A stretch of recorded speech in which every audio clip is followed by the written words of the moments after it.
बच्चू भाऊ जय महाराष्ट्र. जय जवान जय किसान.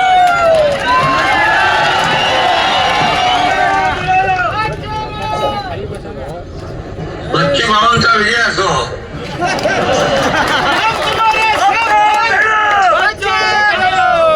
अरे बच्चू भाऊने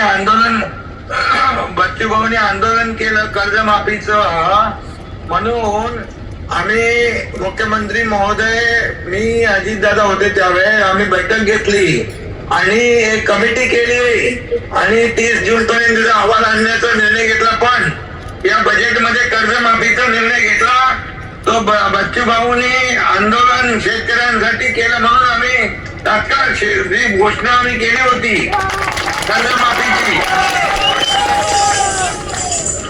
कर्जमाफीची घोषणा जी केली होती, वचन दिलं होतं निवडणूक पूर्व काळात, निवडणुकीच्या वेळेस ते आम्ही पूर्ण केलं.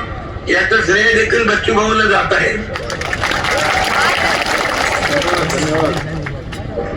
आणि बाकी आरोग्य, उद्योग, पाणी पुरवठा, आरोग्य मंत्री पण तिकडे गेले, उद्योग मंत्री पण तुमच्याकडे आहे, आणि पाणी पुरवठ्याचे गुलाबराव पाटील आणि काही विषय जे रोजगार हमी योजनेचे आहे ते देखील आपले मंत्री सोडवतील.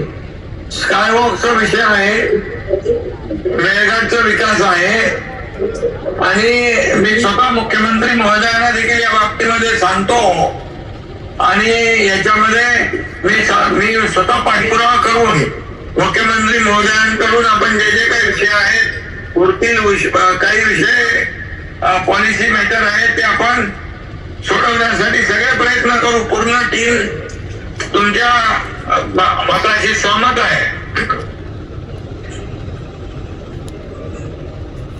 मला वाटतं सिडको पण आपल्याकडे आहे, चिखलदराचा सिडकोचा आणि काय वाजता हाय. जर आपल्या काम मी करतो माझ्याकडे अधिवेशन झाल्यानंतर लगेच बैठक घेतली पाहिजे, कारण सगळे लोक पायी आलो, 250 किलोमीटर आम्ही पायी चालत आलो. आमचा तुमच्यावर विश्वास आहे. कर्जमाफीची तुमची भूमिका या शेतकऱ्याच्या डोळ्यातली आसू पुसण्याची होती, पण आता मेळघाटचे पण आसू तुम्हाला पुसावं लागेल. अशी तुम्ही मराठी सगळ्यांना एकदा हमी दिली तर अधिक त्यांना थोडा.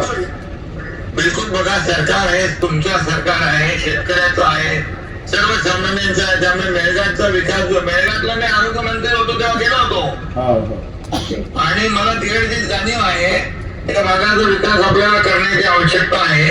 आणि एक आपण हे अधिवेशन संपलं की मुख्यमंत्र्यांच्या सोबत एक बैठक लावून टाकू आणि बाकी ज्या ज्या मंत्र्यांकडे विषय आहेत त्या मंत्र्यांकडून सोडून घेऊ. धन्यवाद. ओके ओके, धन्यवाद. आणि तुम्ही शेतकरी कर्जमाफीसाठी आंदोलन केलं, त्याची दखल सरकारने घेतली बघा, बरोबर? त्याबद्दल धन्यवाद. आपणही दखल घेतली त्याबद्दल धन्यवाद. आम्ही 1.5 लाख रुपये करा रेग्युलर कर्जवाल्यांना. थोडं दबाणी घेऊया. कायद्याचा पण विषय होता, पण पुढच्या बैठकीत घेऊ. पुढच्या बैठकीत घेऊ आपण.